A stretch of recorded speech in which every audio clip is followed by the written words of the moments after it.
Salt in the Bible is far more than a seasoning. It's a symbol rich in meaning, deeply rooted in the spiritual and cultural fabric of Scripture.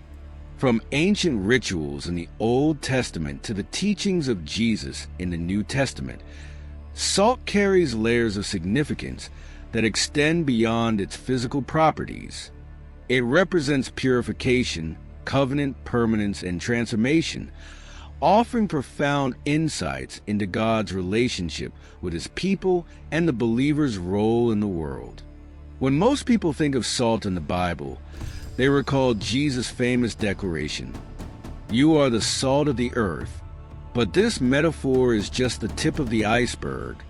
Salt's presence in Scripture is woven into the story of God's faithfulness and His call for His people to live with purpose and intention. In the Old Testament, salt played a vital role in the sacrificial system. In Leviticus 2, verse 13, God commands the Israelites to add salt to all grain offerings, saying, "Do not leave the salt of the covenant of your God out of your grain offerings."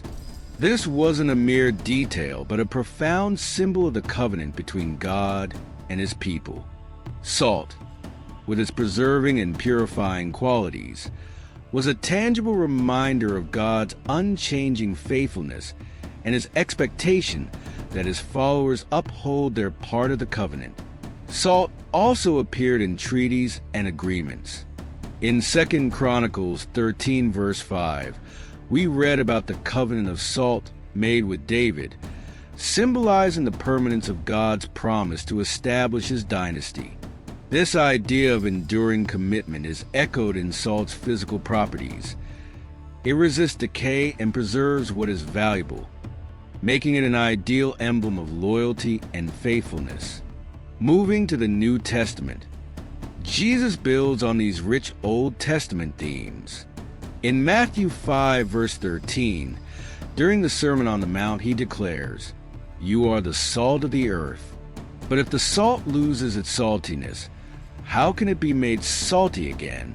It is no longer good for anything, except to be thrown out and trampled underfoot." Salt, as a preservative, reflects the Christian's role in maintaining moral integrity in a world prone to decay. Its ability to enhance flavor mirrors the joy and goodness believers bring to those around them. Jesus' words challenge His followers to live actively and intentionally, seasoning the world with God's truth and love.